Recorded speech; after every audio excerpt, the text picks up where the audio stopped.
Hakim mengabulkan eksepsi Fauzia Tiasuma atau Dr. Tifa. Untuk membahasnya, sudah bergabung bersama kami kuasa hukum Dr. Tifa, Refli Harun, dan kuasa hukum Presiden ke-7 RI Joko Widodo, Rifai Kusumanegara. Selamat siang, Bapak-Bapak. Selamat siang, Bung Refli dan juga Bung Rifai. Selamat siang semuanya, Bang Refli, pemirsa. Ya. Bertemu lagi kita kali ini di Breaking News, Bapak-Bapak. Kita ke Bang Rifai terlebih dahulu. Bang, ini eksepsi Dr. Tifa akhirnya diterima. Dan Dr. Tifa pun tadi sudah menyampaikan bahwa akan terus melakukan perjuangan dalam mengungkap kasus ini. Strategi langkah hukum apa yang sudah disiapkan oleh Anda?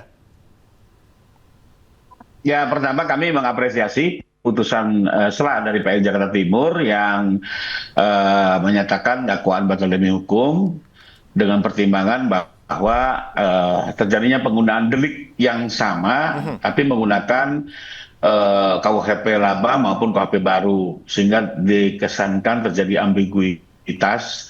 Menurut saya ini sesuatu yang baik ya, sebagai bentuk koreksi agar dakwaan dapat kembali disempurnakan. Karena nanti kan setelah ini diperbaiki, diajukan kembali ke sidang, tentunya justru dakwaan akan lebih sempurna untuk menjadi acuan persidangan berikutnya. Jadi buat saya ini sesuatu yang baik saja sebagai check and balances ya. Dan inilah proses hukum yang dinamis, yang baik. Jadi menurut saya ini sesuatu yang baik. Tinggal kita tunggu berapa lama jaksa akan segera memperbaiki itu dan mengajukannya kembali ke persidangan. Demikian. Oke, Bang Refli, ini sebagai suatu sinyalemen yang baik dikatakan seperti itu ya untuk memperbaiki dakwaan, tapi juga tadi disinggung ada sedikit ambiguitas. Tanggapan Anda seperti apa, Bung Refli? Ya, pertama saya klarifikasi ya, kalau untuk persidangan saya bersidang di Mas Roy ya. Ya, tapi kalau non sidang saya masih memiliki kuasa hukum dari Dr. Tifa atas nama Troya ya. Jadi Tifa Roy's Advocates. Tapi untuk sidang saya ke Mas Roy. Jadi itu klarifikasinya. Oke. Nah, yang kedua adalah begini, kalau saya kan baru saja mendengarkan lagi, sesungguhnya satu-satunya upaya yang bisa diberikan kepada jaksa penuntut umum itu hanya perlawanan berdasarkan pasal 206. Karena kalau itu perbaikan satu kali, itu tidak dipertimbangkan. Karena pasal 75 yang disebut itu hanya ayat 2 dan ayat 3. Tidak ayat yang dikatakan rekan Rifai tadi, yaitu ayat 4-nya. Jadi ini saya sure ya soal ini. Jadi yang diberikan upayanya itu hanya perlawanan. Jadi perlawanan itu ke pengadilan tinggi dan nanti kita lihat apakah pengadilan tinggi kemudian menerima mengabulkan perlawanan dari pihak jaksa penuntut umum atau tidak. Itu satu. Yang kedua, kalau kita perhatikan secara cermat ya, ini tidak hanya karena ketidakkonsistenan berlakunya dua rezim KUHP, yaitu antara pasal 433 dan 310. 433 KUHP yang lama, yang baru, dan 310 KUHP yang lama. Tidak hanya begitu, yang dikatakan oleh hakim dalam pertimbangannya itu dia bicara tentang terpenuhinya unsur-unsur untuk kemudian sebuah tindak pidana dan kemudian menggunakan pasal apa. Dia mengatakan begini, bahwa yang namanya tindak pidana itu bisa saja kemudian menggunakan pasal apapun ya, beberapa pasal dikombinasikan dan kemudian tergantung pada jaksa untuk menggunakan pasal apa. Tetapi one thing for sure, harus jelas dalam membuat dakwaan itu. Jelas tempus delictinya, jelas locus delictinya, jelas unsur-unsurnya. Nah, sebenarnya hakim ini merujuk pada pasal 32 ayat 1 dan pasal 35 walaupun dia tidak sebutkan. Karena kalau kita bicara keterpenuhan unsur, itulah yang paling bermasalah.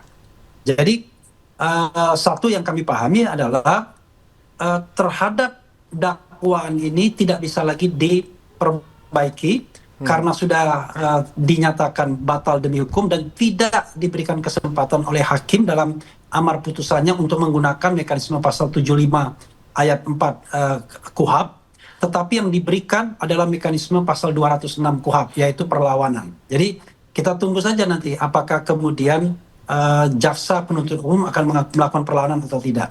Kalau saya sih, kami berharapnya tidak melakukan perlawanan, sehingga case close untuk Dr. Tifa begitu. Oke. Bang Rifai, bagaimana kalau untuk dakwaan ini yang tadi disampaikan oleh Bung Refli, kalau Anda mendengarkan, apakah memang akan menyempurnakan dakwaan, apakah nanti akan dibuat dakwaan baru untuk kasus ini? Oke, jadi ini perlu saya luruskan dulu ya. Jadi pertimbangan hakim ini murni hanya mempersoalkan penggunaan pasal yang sama, ya delik yang sama di KUHP lama dan KUHP baru. Saya langsung aja buka. Yang persoalkan itu pasal 310 yang ada di KUHP lama digunakan dengan 433 KUHP baru. Memang ini kan seharusnya memilih sesuai asas lex favoreo. Di antara dua pasal ini mana yang menguntungkan terdakwa, maka itu yang digunakan. Tidak bisa digunakan keduanya.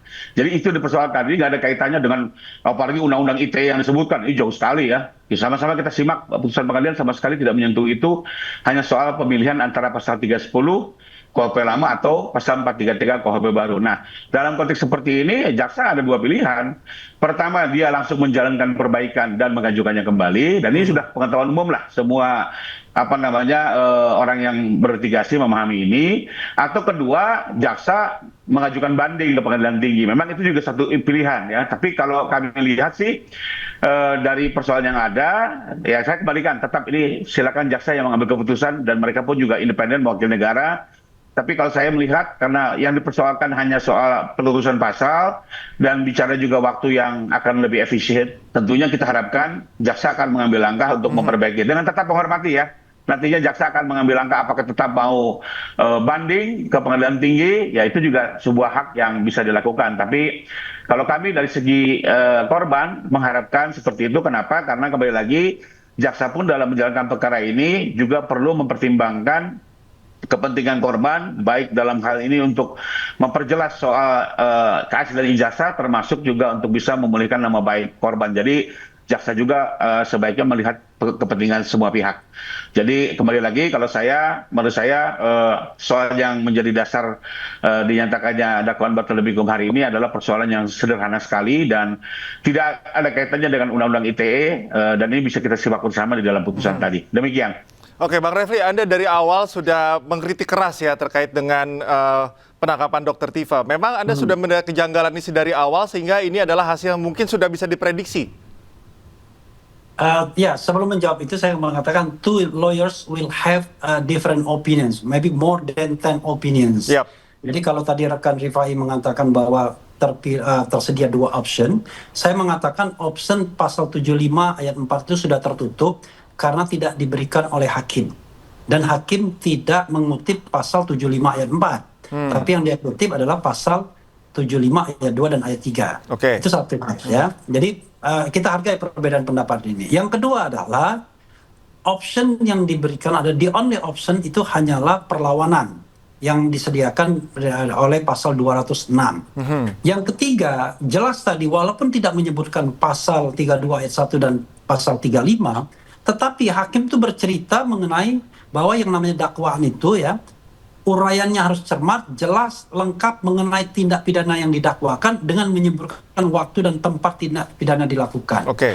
Jadi, dia mau menceritakan bahwa kalau membuat dakwaan itu harus jelas peristiwanya apa, lokusnya apa, tempusnya apa, dan itu sebenarnya tidak hanya terkait pada pasal 310 dan 433. Karena kalau kita bicara tentang 433 dan 310, itu kan hanya soal perbedaan dua rezim. Tetapi kalau kita bicara mengenai unsur-unsur dan lain sebagainya, yang paling bermasalah itu justru Undang-Undang ITE-nya.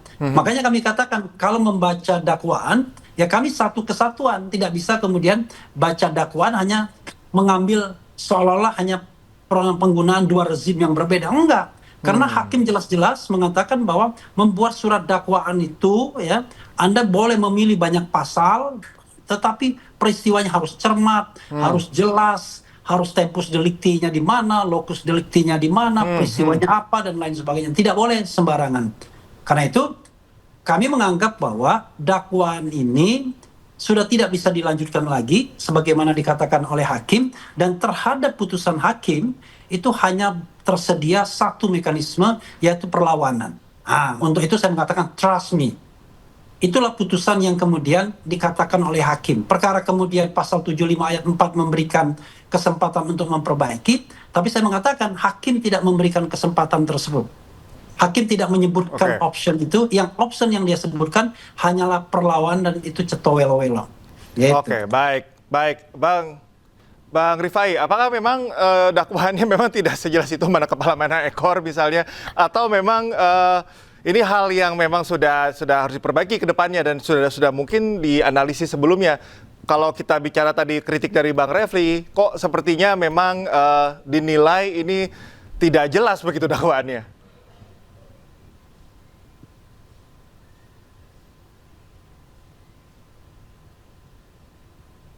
Halo, ke saya pertanyaannya. Halo? Halo, Bang Rifai, bisa mendengar suara saya? Ke saya? Oke, sorry. Oke, Ya, tadi kritik kembali- dari Bang Refli adalah dakwaan yang oke, memang saya paham. terlalu abstrak. Kalau saya boleh generalisir seperti itu. Deliktinya, lokus deliktinya, dan juga tanggalnya, dan juga berbagai detail-detail dalam dakwaan ini tidak jelas, sehingga memang wajar saja jika ditolak. Apakah memang hal itu sudah diketahui oleh kuasa hukum sebelumnya? Enggak, yang disampaikan Bang Refli ini pengetahuan umum dan tidak pernah ada dalam putusan tadi. Mari kita simak saja lah langsung putusannya. Saya kan dengan beliau tadi sama-sama di ruang sidang mendengarkan langsung, bahkan saya mencatat di handphone ya. Jadi hakim itu menjelaskan baru secara mendengarkan umum lagi, bahwa Rekan Rifai. bahwa Kira-kira dakwaan 5 itu menit memang yang lalu. Sebentar, Bang Refli. harus ada apa namanya tempus lokus, itu hal biasa, itu hal umum. Tapi kalau kita betul perhatikan, yang jadi persoalan hakim hanya jelas tadi penggunaan pasal 310 dan pasal 433 diatur dalam sebuah dakwaan alternatif. Itu memang ya apa, dengan menghargai juga pekerjaan yang sudah dilakukan jaksa, memang itu sesuatu yang bisa menimbulkan ambiguitas dan memang ini tinggal diperbaiki saja. Sebenarnya kalau mau simpel gitu ya, dirubah saja pasalnya, perbaiki, besok daftarkan lagi, nggak ada masalah gitu. Tapi ya kembali Nah, kita lagi lihat kalau nanti, ini ditafsirkan apakah memang secara begitu? berlebihan, ya itu silakan aja. Ya. Oke, Mari kita oke. lihat juga, dan perlu dicatat ya, kepentingan korban juga harus juga diperhatikan. Ya, tidak bisa juga ini perkara diselesaikan apa namanya hanya dengan sebuah pertimbangan jaksa. Jaksa juga harus juga mendengar kepentingan korban, karena bagaimanapun juga hari ini jaksa selain mewakili negara juga merepresentasi kepentingan korban yang ingin juga, termasuk juga masyarakat pada umumnya ya, menginginkan soal jasanya juga terang benderang, clear.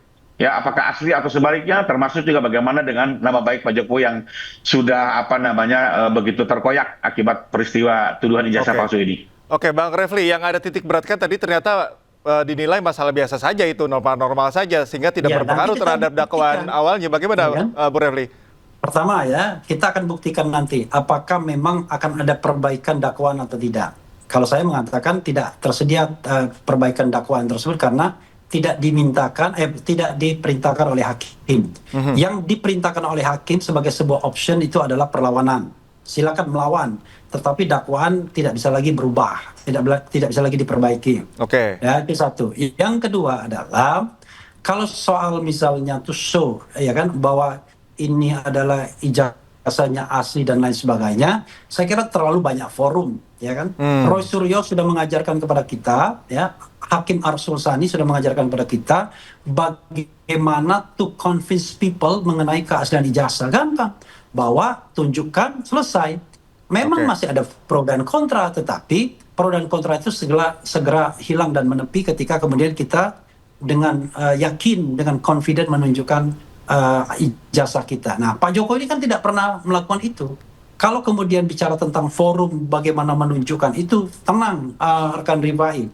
Itu sudah akan ada gugatan baru lagi ya di Solo tadi Pak Taufik mengatakan, dan bahkan ada pelaporan ke Barreskrim Mabes Polri dari tim pemburu ijazah palsu. Nah, di situ Pak Jokowi ya, tanpa kemudian kita mengabaikan azas praduga tak bersalah ya, presumption of innocence, bisa menunjukkan Oke. bahwa ijazahnya memang asli, ijazahnya memang bukan palsu. Tetapi untuk kasus Roy Suryo dan Dr. Tifa, kita sudah lihat arahnya tidak pada pembuktian ijazah palsu, tapi arahnya pada penghukuman. Bahkan kita bicara kriminalisasi terhadap Roy Suryo dan Dr. Tifa. Karena itulah kita melawan from the beginning begitu, agar kriminalisasi tidak terjadi. Baik. Bung Refli dan juga Bung Rifai, tahan dulu, jangan kemana-mana, kita akan lanjutkan perbincangan nanti.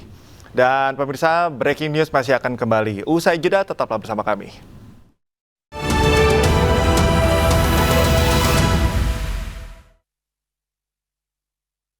Good Day Cappuccino aja. Foamnya creamy, tebal. Choco granulnya